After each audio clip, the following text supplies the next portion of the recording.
This last week in Israel was a historic week for the state of Israel. It was the first time since the declaration of the state 70 years ago that a member of the royal family made an official visit to the state of Israel and, of course, to Jerusalem. The 40s were difficult times with the Israel-British Empire relationship, and therefore there'd almost been this unofficial boycott, so to speak, of an official visit of the royal family. All of that changed this week in Israel. True, it wasn't without complexity.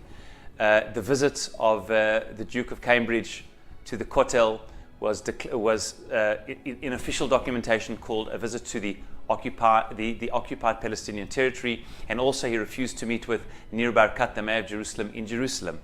Notwithstanding that, the fact that an official visit for the first time in 70 years has taken place of a member of the royal family is significant.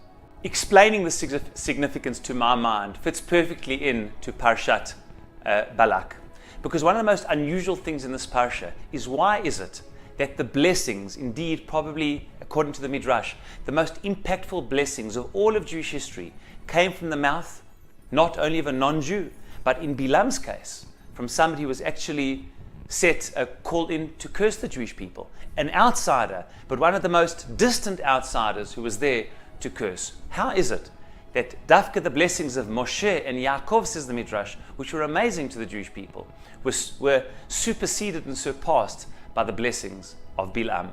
Says the Maharal in Netzach Israel chapter 57, that sometimes the blessing of an outsider is more powerful than that of an insider.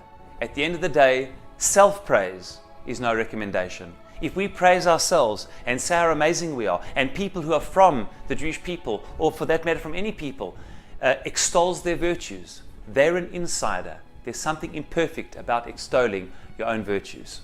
But when an outsider, not from the tribe so to speak, somebody who doesn't need to see you in that way, totally from the outside, looks in and validates, acknowledges and praises, that has additional power.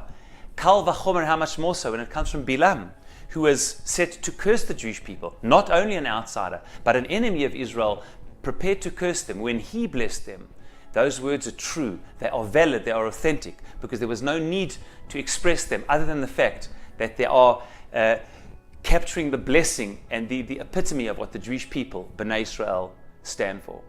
And it's for that reason why us as the Jewish people always somehow get a real sense of validation and acknowledgement when it comes from the outside, acknowledging our right to this land with all of the challenges around it today, official visits which have not been done in 70 years. It's all part of the process of those on the outside, not part of the Jewish people, acknowledging the incredible reality of what it means to have a Jewish state in Israel at this particular time. May we be zocheh to have this acknowledgement spread far and wide, to see what we know to be so true, but to be acknowledged and authenticated by all others, because after all, the blessings and the praises, often of outsiders, are true, authentic, and validate what we know to be true. Shabbat Shalom.